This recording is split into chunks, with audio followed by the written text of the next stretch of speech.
thunder roll.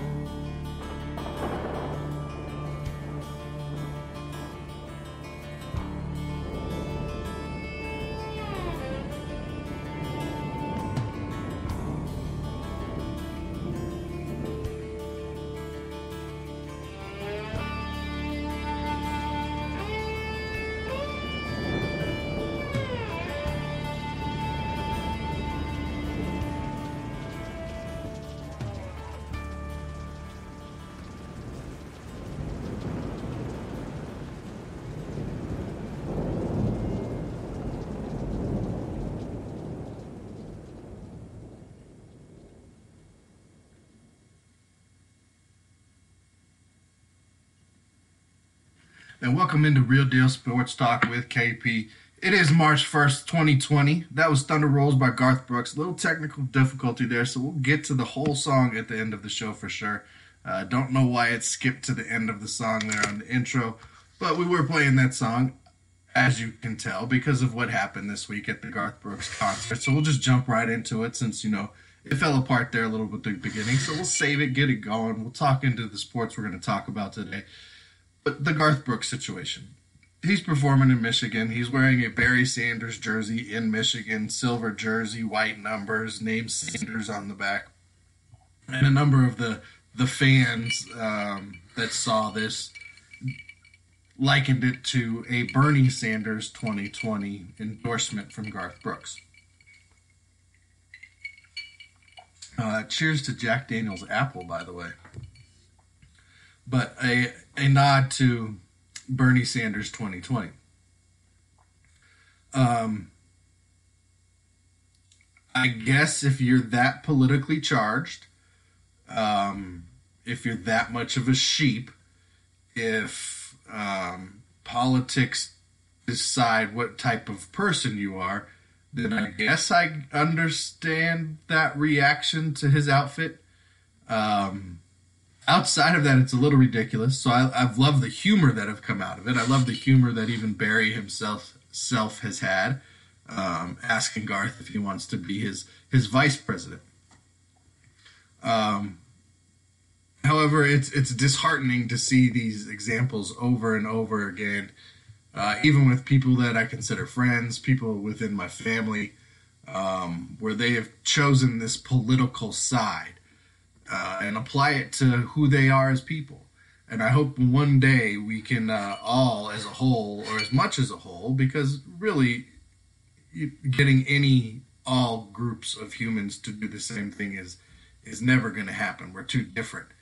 But get on the same idea that we can just go about our business, we can be respectful, we can hang out with who we want to hang out with. Those people over there, if they want to be different and I'm not down with that, that's their business. It'd be better for all of us. But anyway, Garth had to go through that. So we tried to start the show. I tried to start the show off today with some Thunder Rolls, Garth Brooks. Didn't quite work out. We'll get it back at the end of the show for sure. I appreciate you guys always listening. This is Real Deal Sports Talk with KP. Let's get into some of the sports we have to talk about today. There's the CBA out there, of course. We'll continue talking about it until it eventually, inevitably does get ratified by the players. There's this Giannis Harden little spat going on out there about who's the better player, who works harder. It's interesting. It's keeping them in the headlines. It's keeping the NBA in the headlines. I got my dark horse MVP. We've got some girl power for sure to talk about today on the show. But let's talk with the CBA. It's the pressing thing. It's the thing that's out there hanging over all football fans' heads. I mean, you could be watching basketball today. The Clippers are playing the 76ers right now. It's in the second quarter. It's almost to half. 2 minutes left. It's a tie game right now. So you could be watching that on ABC. Check it out if you want. It's a good game. Embiid's not playing, Simmons not playing, but tie game right now. 76ers are kind of stepping up. We all saw what the Clippers were able to do to the Nuggets the other night, as their own coach called them soft after the game. But the CBA is the thing that's hanging out there over all football fans' heads. more than likely this thing's going to pass. I know I've said I don't think players should sign it. I still don't think players should sign it. I don't think it's set up enough in the favor of the people who drive the product. I don't think it's set up enough in the favor for their future. I think it's set up preying on the idea that the average career for these players is still under 4 years, preying on the idea that they're going to want to get as much money as they can in that short time frame, knowing that the average career is less than 4 years. And it's been that way in the NFL as long as I can remember, that's been the average career length. So when you present what amounts to 75, 85% of the league with making that much more money, with taking a piece of the pie of that $5 billion over 10 years, it's real hard for those guys to see the forest beyond the trees. They're in that get mine, get it now mode. And you see the guys that are pushing back against this, the well-known players, the J.J. Watts, the Aaron Rodgers. These are big money guys. They can see the forest beyond the trees. They see the bigger picture. Michael Thomas with his comments this week about why he would not vote for it. Relaying that into, TV announcers, Tony Romo specifically, being talked about making $17 million a year and how no announcer should be making more money to talk about this game than there is a player getting paid to play it. And that makes perfect sense. Tony Romo is not selling the NFL to anybody, no matter whether you like listening to him talk about the game or not. The players are. You take those players off the field, Tony Romo can go out there and talk about football. Very few people are going to tune in. So the idea that he might be getting paid $17 million if I'm a player, if I'm one of those players who's making $400,000 to $1 million per game or per year, per year, there's something that doesn't sit right with that for me. There's something that doesn't sit right, that it still comes down to, and this is genius by the owners, get it out there early. Make the public get on your side a little bit, because if the players turn it down, then, hey, look what they're doing. Put in that $250,000 bait and switch for the 17th game. But then, oh yeah, no holdouts. If you outplay your deal and you want to hold out, we're going to fine you. And guess what? With those fines, we can no longer rescind them. So we're also going to keep that money. But if you underplay that contract, we still have all the power to cut you, ask you to take a pay cut. So you're left with no power again, no guaranteed deals. That hasn't been part of this. They're not guaranteeing anything. Even if those deals start out as 2 or 3 year deals at the beginning, I'm fine with that as a player. Eventually, there's going to be a team who's going to guarantee a player 5 years, 6 years to keep them around. It's going to start with smaller deals when it's that guaranteed money. But if I'm the players, I want that. I want the very best. I'm arguing until I can't get any more for health insurance.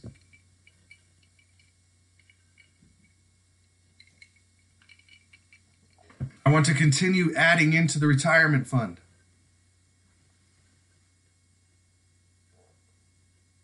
The owners got this deal locked in for 10 years if it's ratified, no matter what changes in their revenue streams. If it increases, which at this point, as we've all seen, it continues to go up, that TV money continues to go up, the endorsement money continues to go up, the advertising money continues to go up, it's locked in for 10 years. What these percentages would be. We're going to increase the number of players, increase the number of money, but when you increase the number of players, now that money's being divided out over more players.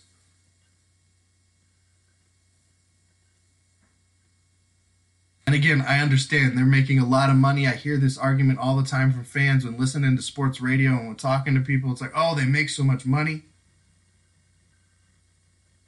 Yes, they do. An absurd amount of money. Most of them, a lot of them. and they should be fine living off of it. I agree. And it is a choice for them to participate. Nobody's making them do this. I get all of those arguments. That doesn't change the fact that if the area you worked in, if your industry, if your career had these same payouts, you wouldn't be like, hey, let me get the money back. You're paying me too much. You would work with whatever system that you were getting paid in, just like these guys have to work within that system and find what's fair within that system, not what's fair compared to teachers, not what's fair compared to doctors, and what's fair compared to sanitation people, and what's fair compared to highway workers and construction workers. That's not how it works. It's what's fair within their industry. And right now, it's not fair what's going on. It's not right what's going on, regardless of how we all feel about how many zeros are on their paycheck. Stop hating. Good for them. They're in that position. Congratulations. Whatever you do it well enough that the industry you're in, you get paid that much.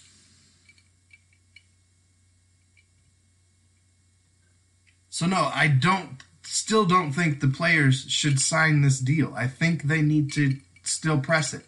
There's time. This is not done until the end of next season. If you have to meet through the summer, if you have to shelve it until after next season, if you have to strike for a little bit, if you end up striking for a lot of it, fine. But don't sign it yet. They want you to sign it now. That makes them look good. That gives them the power. Next time this comes up, they can say, see what we did for you last time.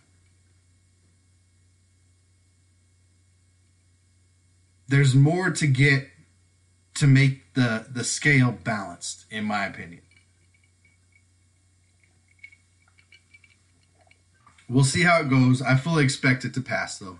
I mean, the guys at the bottom, the have-nots, basically, they're in a position in their career where they have to get theirs. And that money it's a lot of money no matter who you are. And I don't see them going, you know what, sorry Aaron Rodgers, sorry Drew Brees, sorry Tom Brady. We're going to vote with you. No, they're going to say, sorry, I can't pass up that money. I don't make $20 million a year. I don't make $25, $30 million a season. I make $500,000 a season. And if you're going to get me to $700,000, $800,000 in this new deal, I'm going to get that. That betters my position. That betters my family. That betters my kids. All the things I can do with that, setting up a future. So I expect it to pass. But it just goes to show the position, the genius that the owners in the NFL still have themselves in with the way they're able to work this. I don't know. It hasn't been signed. It hasn't been ratified yet, so we'll see. But I fully expect it's going to pass, even though I would like them to continue to negotiate. There's no hurry. Continue arguing. Continue fighting. Do what you got to do. I would like to see it continue. And not because I want it to be drawn out. Not because I want there to be a strike. Not because I'm not a football fan. I just want to feel like both sides are really getting something, and one side's not getting a drop in the bucket. And yes, $5 billion is, again, it's a big number, but industry-wise, that's a drop in that bucket over a 10-year span. It's not your industry. Your industry's drops are a different size. Stop comparing. Stop hating. We've got new hating going on apparently in the NBA. War of words between Giannis and James Harden. I don't know how this started, why it got started, who asked the first question. Giannis made his statement about, Harden being a dribbler, and Harden made his statement about there's no skill needed to be 7 foot tall and dunk, and he had to develop and he had to learn how to play basketball and he had to become a basketball player. And I'm looking at this, and where it's kind of interesting, okay, we got a little feud in the NBA, we got a rivalry, Western Conference, Eastern Conference, two of the bigger names. You got MVP candidate, you got former MVP candidate, you got a scorer, you got a big man, different styles. One team's dominating the NBA, the other team's had some up and downs. They're playing the new small ball format. But they are very different players. They are both very unique. They are very unicorn-esque in the way they go about what they're doing. So I almost have to laugh at this because they both seem like they're just answering the questions and there's no real passion behind this feud. But you look at their games, and Giannis has completely changed since he came into the league. He has developed the game. He has developed the body. He is continuing to work on his game. Is his jump shot what James Harden is? No. Does he have the handles that James Harden does? No. Are his assist numbers what James Harden's are? No. Is his three-point game the same? No. But you look at the way he affects a game, his length, his mid-range game has gotten better. Yes, he's got the power to the rim. His rebounding is outstanding and giving him second chance opportunities. And you can't teach length. The length that Giannis had, you can't teach that. He's going to learn a better jump shot. He's going to continue to develop his low post game. He's going to continue to develop the way he passes the ball because he wants to be great. He wants to get better. And you can tell because of the way he came in as the lanky, skinny, smiley-faced kid. And now he's this bulked up, power, aggressive, let's go for it, let's get it. I'm the leader of the team. I'm going to take the shot.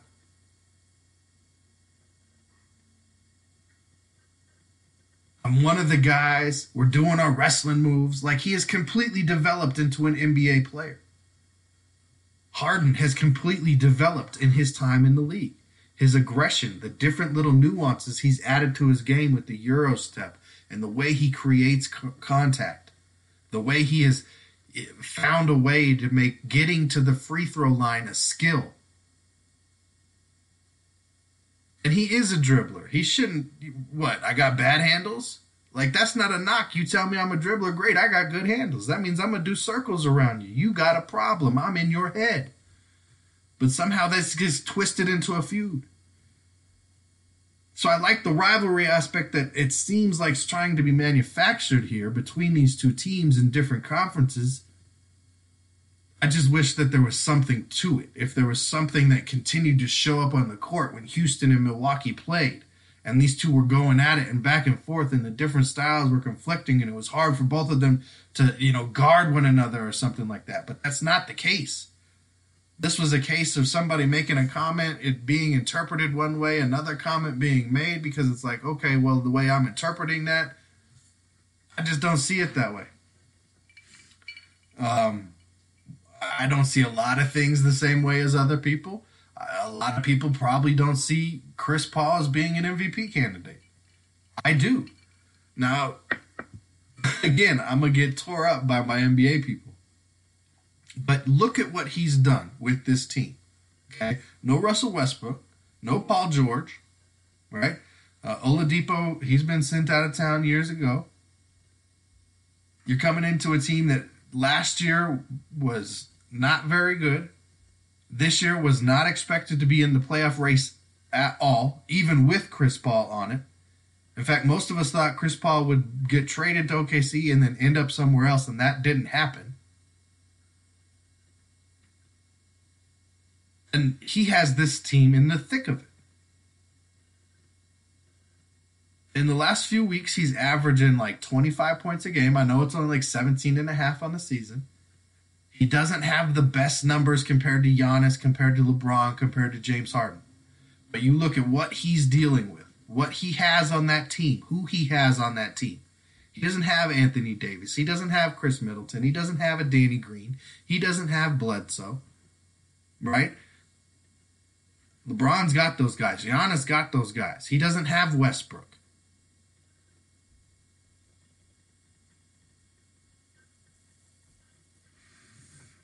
You look down their roster, which they're at 37-23 right now. You look at the Oklahoma City roster. Who they have? Steve Adams, okay, yeah, he could play center for a lot of people. He could start for some teams. Danilo Gallinari, he's been passed around, making a ton of money. Sometimes he plays well, sometimes he doesn't. Disappears. Lorenz Norrell, everybody thought he was going to be a big thing. He hasn't really turned into nothing. Dennis Schroeder, he's been passed around. Muscala, I mean, what? Who's there? Like, what are we looking at? This is a roster of guys that, minus what he's giving to it right now, would be nowhere near the playoff race. They would not be even talked about. And they're third in the Northwest Division right now and sixth in the West overall. And they've been beating teams like the Nuggets and the Clippers and teams like that over the last couple weeks. So they're showing they can play with anybody right now. They have the confidence. He is leading that squad. He's playing peekaboo behind Steven Adams as he comes down the court. He's using Steven Adams as a screen so he can shield defenders and get guys free just by them not knowing where he is or where he's going. He's playing chess right now on the court.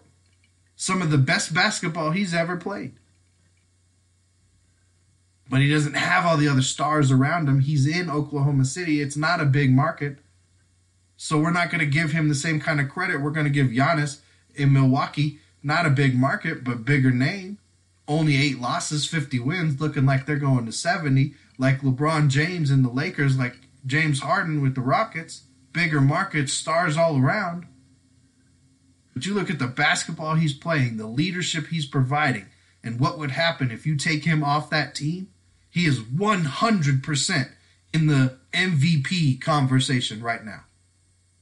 At least for me. And if you don't see it, hey, you don't see it. I know I'm going to get kickback from people after they hear this. But the boy's playing right now for sure. The boy is playing right now. It'll be interesting to see where they finally land at the end of the season. Are they in the top 8? Do they slip out of the top 8? And if they are in the top 8, how high were they able to climb? Do they get up past that 6th spot where they are right now? Are they able to overcome and achieve something that nobody thought they would? Are they able to do what Heaven Fitch was able to do in North Carolina? As this teenage girl in her weight class, the 116 pound weight class in North Carolina high school athletics, became the first female wrestler to go on and win her state championship. She had to overcome everybody thinking she wasn't going to do it. Every opponent. The first time she came out to wrestle. The only people she had on her side more than likely when she started were her friends and her family and her closest to her.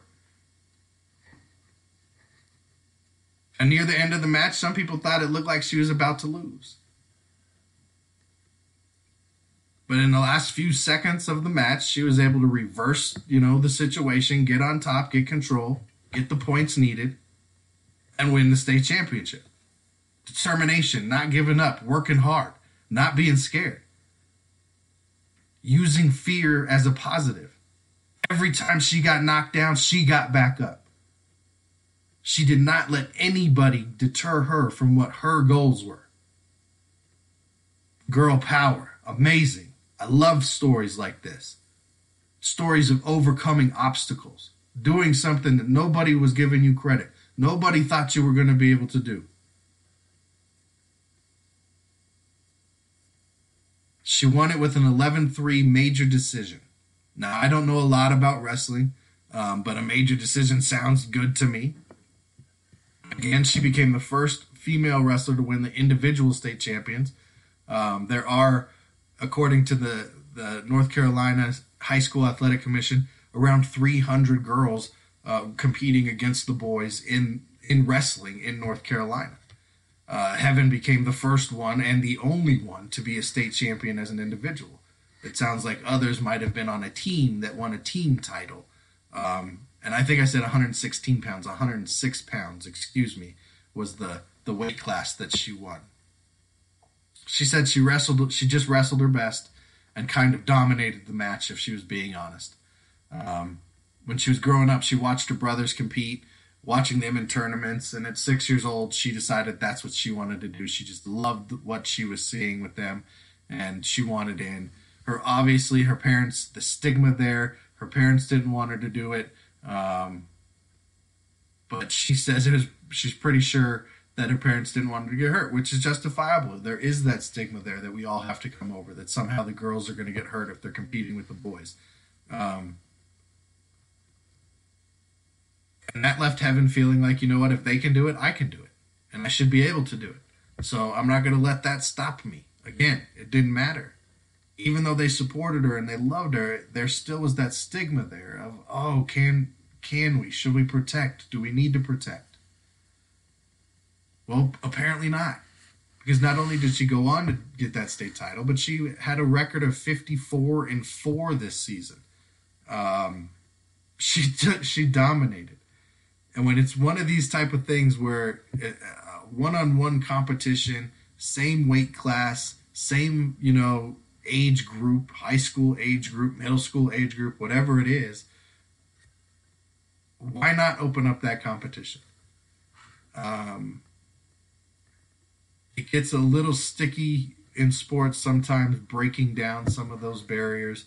It gets a little sticky with some of the current situation with the transgender athletes and them competing against the gender that they identify as, and whether or not they have advantages or disadvantages there. But in a situation like this, I think none of that really takes place. It comes down to determination, it comes down to skill, it comes down to want to, it comes down to heart, and Heaven Fitch has all of those things. Congratulations, young lady. Very impressive. Go on and do your thing. We've got another story of girl power in athletics this week. I don't know if you guys saw this, but I had to talk about it after seeing Heaven's story as well. I was like, that's two amazing stories in 1 week. But St. Marion WFC captain Jane O'Toole, she, in the middle of a soccer game, she's coming towards the sideline to get the ball, slide kick, I think is what it would be called. And as she goes down to the ground, she dislocates her kneecap. You see her react. You see her start to punch her knee in the side. She actually knocks the kneecap back into place. She takes a moment. They kind of check her out, and she continues back in the game and finishes out the full 90 minutes of the game. That's amazing. We've seen many athletes in many other sports, many male athletes included in many other sports, who suffer an injury like that. And not only are they out for their respective game, but they're probably out for a few weeks. And she was able to get up, run on it, and run for a full 90 minutes on it. So respect there to both Jane O'Toole and Heaven Fitch. Excuse me. Girl power in sports, you got to love it. Sports, the ultimate equalizer. Love sports. That's all I got for you today. Until next time, you know how we do.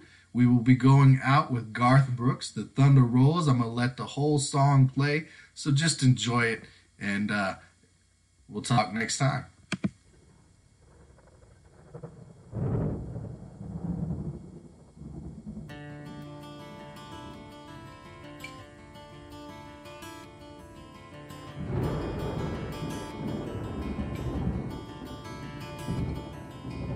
3:30 in the morning, not a soul in sight. The city's looking like a ghost town on a moonlit summer night.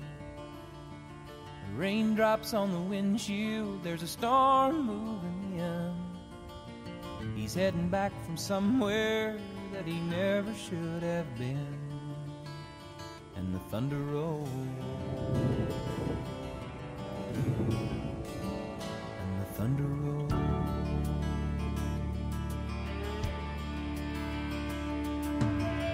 Every light is burning in a house across town. She's pacing by the telephone in her faded flannel gown, asking for a miracle, hoping she's not right, praying it's the weather that's kept him out all night. And the thunder rolls,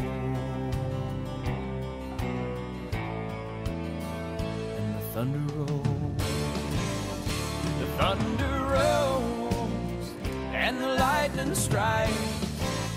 Another love grows cold on a sleepless night, as the storm blows all out of control. Deep in her heart, the thunder rolls.